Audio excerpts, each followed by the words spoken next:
ভগবান বুদ্ধ বলেছিলেন এমন একটা কথা যেটা আমরা প্রায় সবাই ভুলে গেছি। আর এই কথাটা যদি আমরা আগে মনে করতাম, তাহলে এই একটা ছোট্ট ভুলে আমাদের সকল শান্তি নষ্ট হতো না। একদিন ভোরবেলায় সূর্য ওঠবার আগেই অন্যান্য দিনগুলির মতো সোনাঝুরি গ্রামটিও জেগে উঠেছিল। হালকা কুয়াশা মাঠের উপর চাদরের মতো বিছিয়েছিল। পাখিরা ডাকছিল, কিন্তু সেই ডাকেও যেন এক ধরনের শান্ত নীরবতা লুকিয়েছিল।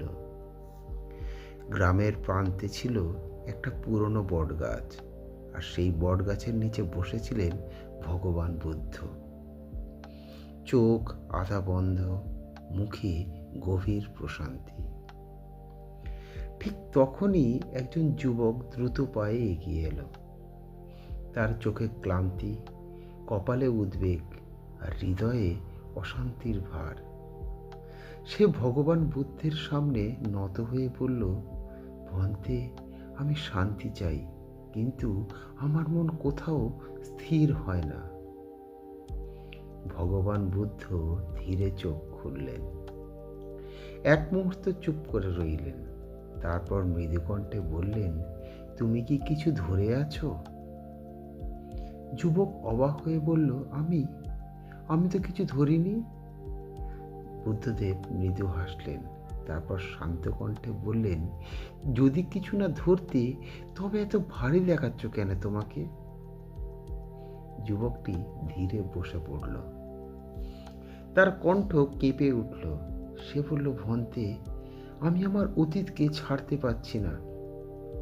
যে মানুষ আমাকে কষ্ট দিয়েছে, যে স্বপ্ন ভেঙে গেছে, যে জিনিসগুলো হারিয়েছি, সব কিছুই আমি আঁকড়ে ধরে বসে আছি। সে থামল। তার চোখ জলে ভিজে উঠল। সে বলল, আমি রাগে জ্বলছি, লোভে আটকে আছি, ভয়ে কাঁপছি, তবু ছাড়তে পারছি না। বুদ্ধদেব বললেন, তুমি বলছো তুমি কিছুই ধরনি, কিন্তু তোমার মন ভরা আছে ধরার জিনিসে। ভগবান বুদ্ধ পাশ থেকে একটা শুকনো কাঠ তুলে নিলেন। তারপর বললেন, ভাবো, এই কাঠটায় আগুন জ্বলছে। তুমি যদি সেটাকে শক্ত করে ধরে রাখো, কার হাত আগে পড়বে? যুবক চুপ করে রইল। সে উত্তর জানতো, কিন্তু ঠিক মেনে নিতে পারছিল না। ভগবান বুদ্ধ আবার বললেন, রাগ, লোভ, আসক্তি, এ সবই জ্বলন্ত আগুন। যত আঁকড়ে ধরবে, ততই নিজেকে পোড়াবে। যুবক জিজ্ঞেস করল, ভন্তে, আসক্তি কি? ভগবান বুদ্ধ বললেন, আসক্তি মানে ভালোবাসা নয়। আসক্তি মানে আমার না হলে আমি ভেঙে পড়ব, এই ভয়। তিনি একটু থামলেন। তারপর বললেন, তুমি যাকে ভালোবাসো তাকে মুক্ত থাকতে দাও। আর যখন কাউকে আঁকড়ে ধরো, তখন তুমি অন্য কাউকে নয়, নিজেকেই বন্দি করো। বুদ্ধদেব যুবককে বললেন, একটা নদীকে ভালো করে খেয়াল করো। দেখবে নদী কখনো জল আঁকড়ে ধরে না, তবুও সে পূর্ণ। যদি নদী ভাবত, এই জল আমার, একে ছেড়ে দেব না, তবে সে দুর্গন্ধময় জলাশয়ে পরিণত হতো। যুবক ধীরে মাথা নাড়ল। যুবক বলল, আমি ছাড়তে চাই, কিন্তু পারি না। বুদ্ধদেব শান্ত কণ্ঠে বললেন, ছাড়া কোনো কাজ নয়, ছাড়া হলো আসলে বুঝে নেওয়া।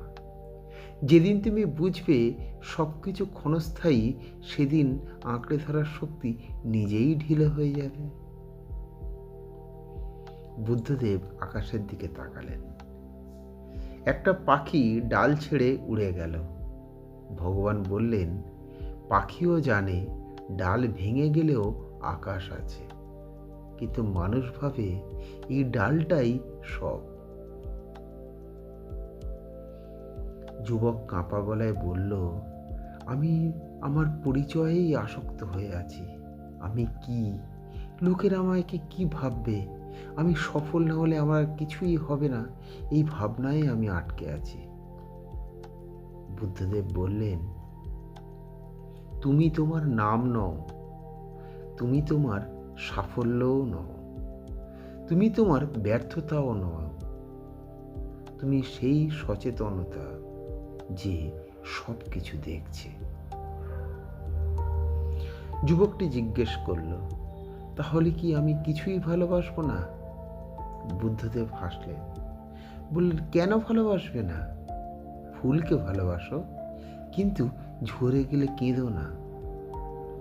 মানুষকে ভালোবাসো, কিন্তু মালিকানার অধিকার দাবি করো না। কিছুক্ষণ নীরবতা।